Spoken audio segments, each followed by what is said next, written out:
पेरियों आए हाफिज जमील अहमद वलद फकीर मोहम्मद कांदड़ो तालको किंगरी जिलो खैरपुर। हाफिज खालिद हुसैन वलद मरहूम मोहम्मद सफर कांदड़ो तालको किंगरी जिला खैरपुर। जेके भी उलमा इकराम हैं उनके गुजारिश है तो वह इन दस्तार फजीलत के अमल में शरीक थियन। हजरत मौलाना मुनीर अमन डोंकी साहब, हजरत मौलाना करीम बख्श मजारी साहब, हजरत मौलाना मुफ्ती वलीउल्लाह आबादी साहब, हजरत मौलाना मुफ्ती सनाउल्लाह साहब समूरा इन दुआ में इंशाअल्लाह शरीक आहिनि ऐं उन जे लाइ दुआ खैर करण फरमाइंदा। हाफिज मंसूर अली वलद मरहूम मोहम्मद सच्चल कांदड़ो तालको किंगरी जिला खैरपुर।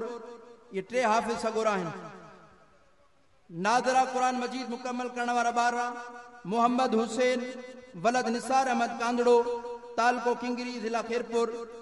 एजाज अहमद वलद रियाज अहमद कांदड़ो तालको किंगरी जिला खैरपुर। मुजाहिद हुसैन वलद रियाज अहमद कांदड़ो तालको किंगरी जिला खैरपुर। अब्दुल मालिक वलद कुर्बान अली कांदड़ो।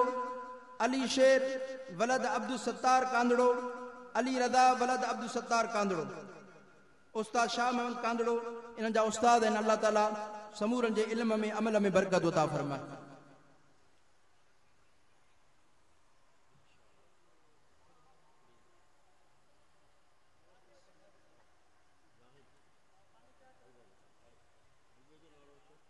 हाँ सब बिना से जैसे नाला फड़ा दो।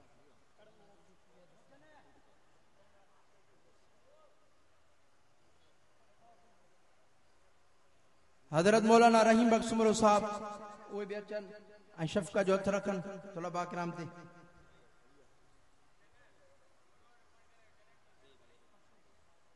हजरत मौलाना मुफ्ती वलीला साहब वो भी अचन।